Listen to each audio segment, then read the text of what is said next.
Buenos días a todos y bienvenidos un día más al canal de Citruscentia, en el canal que hablamos tanto de citricultura, como bien sabéis que hablamos de ciencia. Hoy quiero que hagamos una reflexión entre todos sobre el uso del nitrógeno. Creo que ya sois muchos los que sabéis que es un elemento que es muy móvil, difícil que la planta lo pueda o los árboles lo puedan absorber y que, por lo que parece, en los próximos años se va a ver un gran incremento del precio debido pues, a los aranceles internacionales que vamos a tener. Entonces, la reflexión que me gustaría hacer es la importancia que tiene y cómo en los últimos años no hemos sido capaces de trabajarlo de la mejor forma posible. De hecho, me gustaría, antes de empezar a hablar de él, hacer una reflexión sobre cómo hemos ido cambiando en los últimos 50-60 años en general todo. Si os pongo esta foto de aquí, que muchos conoceréis, sobre todo si sois agricultores más seniors, entenderéis que ese tipo de vehículos ya no se usa. De hecho, existe el mismo modelo que tenemos aquí arriba, pero nuevo, que tiene pues, muchas mejorías a nivel de ahora son eléctricos, tenemos sistemas de frenado más seguros, tenemos una gran cantidad de mejoras que hacen que la conducción sea, lógicamente, pues, más segura y más eficiente. No solo eso, seguro que muchos habéis tenido un móvil como estos, y ahora ya estamos trabajando móviles como estos. Tenemos en un mismo teléfono, como el que me estoy grabando yo ahora, una herramienta para hacer miles de cosas para poder tener la vida más fácil. Entonces, vehículos nuevos, móviles nuevos. Vamos a hablar de seguridad. Mirad esta cerradura. Y ahora comparemos con esta. ¿Cuál de esas cerraduras os sentiríais vosotros más seguros en casa? Lógicamente todos iríamos a esta. Y no solo eso, imaginaros que tenemos un problema de salud y tenemos que operarnos. ¿En cuál de estos dos quirófanos nos operaríamos? Está claro, ¿no? Entonces, vamos viendo cómo vamos mejorando a lo largo de la vida, y si yo ahora os digo esto que os dejo aquí, un saco antiguo de sulfato amónico. ¿Y qué es lo que seguimos trabajando? Este que tenéis aquí. Un saco de sulfato amónico común que seguimos pudiendo comprar ahora. O sea, las fuentes de nitrógeno siguen siendo las mismas, seguimos trabajando igual. Hemos visto cómo hemos cambiado en los últimos 50-60 años de tecnologías a nivel del día a día, pero hablando de la fertilización en el cultivo de los cítricos o en general en el cultivo de los frutales o las hortícolas, seguimos trabajando fuentes de nitrógeno muy antiguas. Entonces, vista esta reflexión, vamos a ver si somos capaces de cambiar un poco la mentalidad y estas dos fuentes, que son la misma, este sulfato amónico, que no digo que no lo usemos, sino que tenemos que saberlo trabajar, vamos dando ese cambio a otras fuentes más interesantes y que son más eficientes en momentos concretos. Vamos a empezar hablando de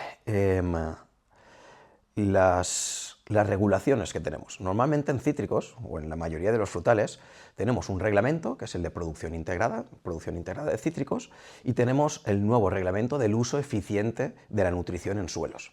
Y en los dos nos recomiendan que trabajemos 200 unidades de nitrógeno al año, ¿vale? En un cultivo ya maduro, normal. Entonces, según la FAO, de esas 200 unidades que ponemos nosotros, solo el 70% son las que son útiles para nuestro cultivo. Realmente, desde que nosotros aplicamos esas unidades hasta que nuestro árbol las absorbe, pasan una gran cantidad de cosas en el suelo y se pierden. No solo eso, sino que además dentro de la planta también hay una serie de cosas que pasan en las cuales la planta puede ser más o menos eficiente en ese uso del nitrógeno. Vamos a poner un ejemplo muy interesante. Nosotros tenemos un cultivo bajo un estrés y queremos trabajar una fuente nitrogenada, queremos aplicar un nitrógeno para que la planta pueda superar ese estrés. Como sabemos, el nitrógeno es la fuente en la cual la planta puede generar sus proteínas para poder funcionar dentro de la planta. Muy bien, vamos a hablar de una de las aminas más importantes y más interesantes que hay en el estrés, que es la glicina betaína. La glicina betaína es una amina que genera la planta, que viene por parte de la glicina, pasa a sarcosina y esa al final pasa a glicina betaína. Ocurre dentro de la plastidina y lo que hace es regular el equilibrio osmótico. Es decir, cuando la planta tiene algún estrés, tanto de salinidad como de falta de agua, gracias a esa molécula va movilizándola por dentro del tejido para ir controlando esa cantidad de agua que está repartida por toda la planta. Muy bien, entonces sabemos que es una molécula indispensable y que está compuesta de esa fuente de nitrógeno, de carbono, oxígeno y hidrógeno. Entonces, si nosotros aplicamos 100 kilos de urea, de esos 100 kilos de urea tenemos 46 unidades de nitrógeno. De esas 46 unidades vamos a perder ese 70% que dice la FAO según los estudios. Y una vez entra dentro de la planta o la tenemos en la zona de las raíces, según la absorción eficiente que tenga la planta, según el sistema radicular que tenga, según los genes de transporte de ese nitrógeno, según las enzimas claves para poderlo trabajar, según las biomoléculas en las cuales se puede transformar, de proteínas, aminoácidos, aminas, cómo lo reparta la planta, según la tolerancia que tenga esa variedad o ese cítrico o la planta que estamos hablando de tener una deficiencia o tener una forma de utilizarlo, según la eficacia que trabaje nuestro cultivo ese nitrógeno, según la removilización, es decir, desde esas fuentes de nitrógeno que podamos tener en tejidos más viejos, cómo los moviliza a los más jóvenes. Y ya no solo eso, sino esa removilización, cómo moverlos y qué genes usa la planta para poder movilizar ese nitrógeno de las fuentes que tenía a las fuentes nuevas. Según todo eso, ahí podremos llegar a tener un nitrógeno para poderlo transformar en esa glicina betaína. Entonces, pensando en todo desde esos 100 kilos de urea hasta esa molécula de nitrógeno para una glicina betaína para que nuestro árbol supere un estrés, ¿cuánto cantidad y uso y eficiencia hemos tenido que generar o la planta ha tenido que generar para generar esa molécula? Es decir, si nosotros necesitamos 1 kilo de glicina betaína, ¿cuántos kilos de nitrógeno hemos tenido que poner en nuestro campo para que la planta sea capaz de sintetizarlo? Entonces, ¿no sería a lo mejor más interesante en un momento que esté la planta estresada, en vez de estar metiendo ese 12,4,6, por ejemplo, cuando estemos trabajando muchísimas unidades de nitrógeno, pasar con medio kilo por hectárea de una glicina betaína, que estamos poniendo un nitrógeno muy funcional, muy directo a un momento especial que la planta necesita para evitar poner altísimas cantidades de nitrógeno? Entonces ya hay estudios tanto de universidades privadas como de como de universidades públicas, como de empresas privadas, que están empezando a sacar los ratios de lo que equivale un saco de urea a 100 gramos, 200, 300, 500 gramos de un nitrógeno funcional que puede ser como una glicina betaína, un aminoácido, etc. Se habla a veces de incluso 30 unidades de nitrógeno equivalen a 1 kilo de un aminoácido específico o 1 kilo o medio kilo de una glicina betaína. ¿Eso es para todo igual? No, lógicamente no. Cada planta es un mundo, cada eficiencia es un mundo, ya hemos detallado cómo funciona esa planta por dentro. Entonces realmente es muy complicado saber exactamente esas equivalencias, pero nosotros tenemos que ir jugando en nuestro campo para ver realmente esa eficiencia, a qué punto podemos llegar a tenerla.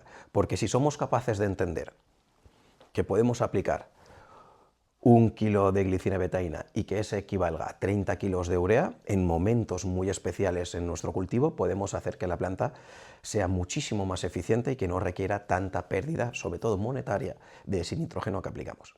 Para que se entienda bien, vamos a hablar de humanos, que me gusta a mí siempre hacer este tipo de símiles.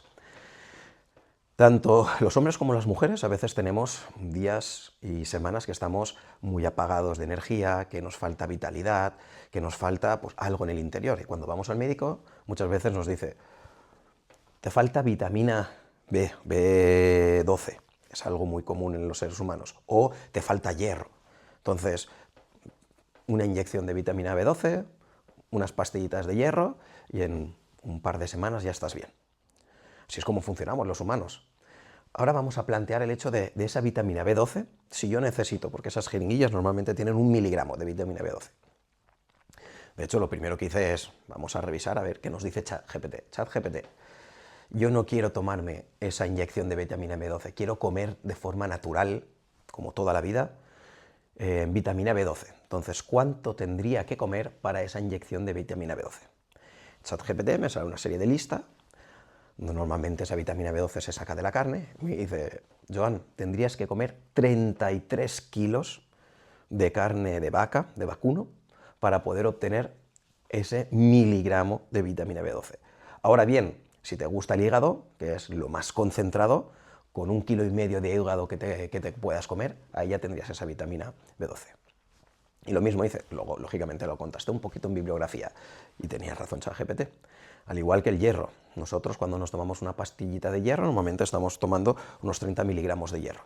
Si queremos comer esos mismos 30 miligramos de hierro de forma natural, tenemos que comer un poquito más de 1 kilo de carne de vacuno también.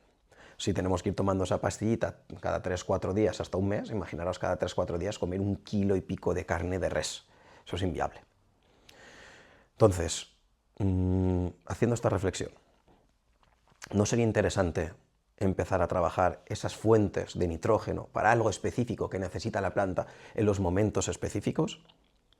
Vamos a hablar de 2 fuentes de nitrógeno muy interesantes que a mí son las que más me gustan. Me gusta trabajar los aminoácidos por una parte y la glicina betaína por otra. Los aminoácidos, me gusta trabajar sobre todo pools de aminoácidos para poner un poquito de todo, pero que vayan con alta concentración de 3 aminoácidos que me gustan mucho. Uno es el ácido glutámico.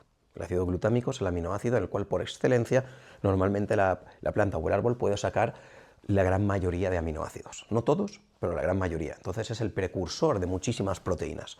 Si nosotros aplicamos un pool de aminoácidos donde tengamos una alta concentración de glutámico, vamos a estar por lo menos más convencidos de que la planta, si requiere alguna proteína específica, va a ser capaz de generarla. Otro aminoácido que me gusta mucho es la prolina. Tanto la prolina, incluso lo voy a meter junto con la serina. La serina y la prolina son aminoácidos que la planta los usa para regular el flujo y el estrés de agua, sobre todo en sequía. La serina es uno de los aminoácidos esenciales para la formación y para la regulación de las acuaporinas, que son los canales por los cuales la planta va distribuyendo el agua en su interior, y la prolina, la planta la usa para poder generar equilibrios osmóticos en la regulación del agua. Entonces es muy interesante un pool de aminoácidos que pueda llevar estos 3 aminoácidos para asegurar que la planta puede movilizar de forma correcta el agua, que es donde realmente están los nutrientes. Entonces, cuando nos aseguremos que la planta es capaz de gestionar el agua internamente, vamos a estar seguros de que puede movilizar todos los solutos, tanto de las raíces hasta las hojas, y desde las hojas, cuando haya formado los solutos, que los mueva por todo su interior. Entonces eso es una parte muy interesante. Y luego, la glicina betaína. Sabemos que es el osmólito que la planta genera para protegerse de muchísimos estreses, sobre todo estreses por salinidad y estreses por falta de agua. Si nosotros se lo aplicamos directamente, vamos a ayudar a la planta a meterle la molécula esencial, como hemos dicho, vamos a meterle esa pastillita de hierro o vamos a meterle esa vitamina B12 directamente cuando la planta la necesita para asegurarnos de que va a poder salir de ese estrés. Entonces, ¿somos capaces de ayudar a la planta sabiendo qué fuente de nitrógeno necesita en cada momento y aplicando en el momento ideal? Sí, así es.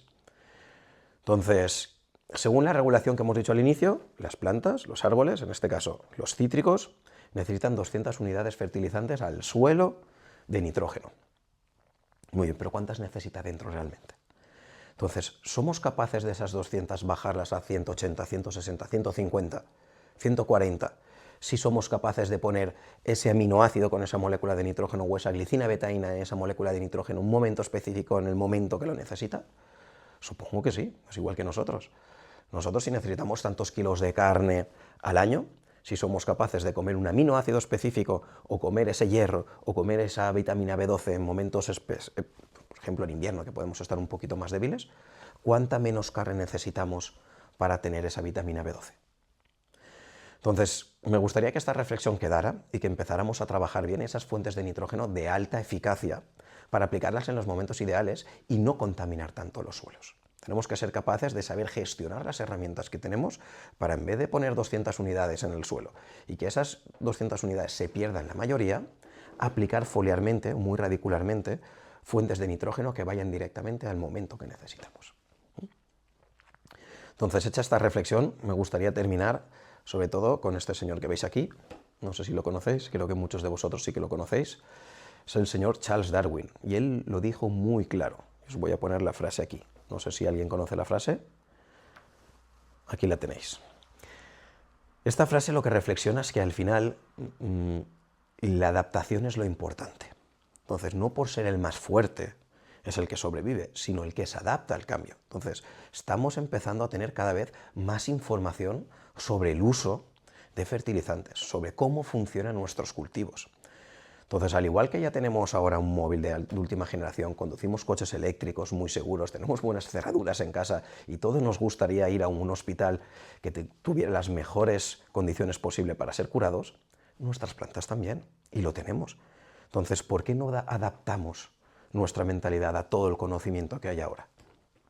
¿Por qué no empezamos a quitar unidades de nitrógeno que aplicamos en campo y que estamos malgastando? Porque al final esto es un negocio. Como agricultor, como agricultor tenemos que ser eficientes, tenemos que aplicar las cosas que realmente va a necesitar nuestro cultivo. Y como técnico tenemos que saber recomendarlas, como toca. Entonces, ¿por qué no empezamos a reducir esas unidades de nitrógeno en campo? Las comunes que echamos, unas ureas, un sulfato amónico, un N32 que lleva amonio, nitrato y urea, y empezamos a trabajar fuentes de aminoácidos, fuentes de glicinas betaínas, fuentes de... Puede ser un amonio, puede ser una urea, pero que estén inhibidas para que poquito a poquito se vayan solubilizando en la zona de la rizosfera y que las pueda absorber el cultivo. Tenemos que empezar a cambiar un poquito el chip y a trabajar esas herramientas que empezamos a tener en el campo.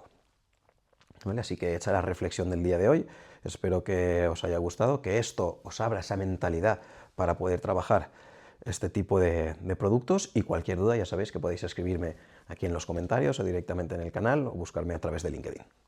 Así que gracias a todos y recordad, aquí tenemos el canal de Citruscentia, donde hablamos tanto de citricultura como de ciencia de los cultivos. Un saludo.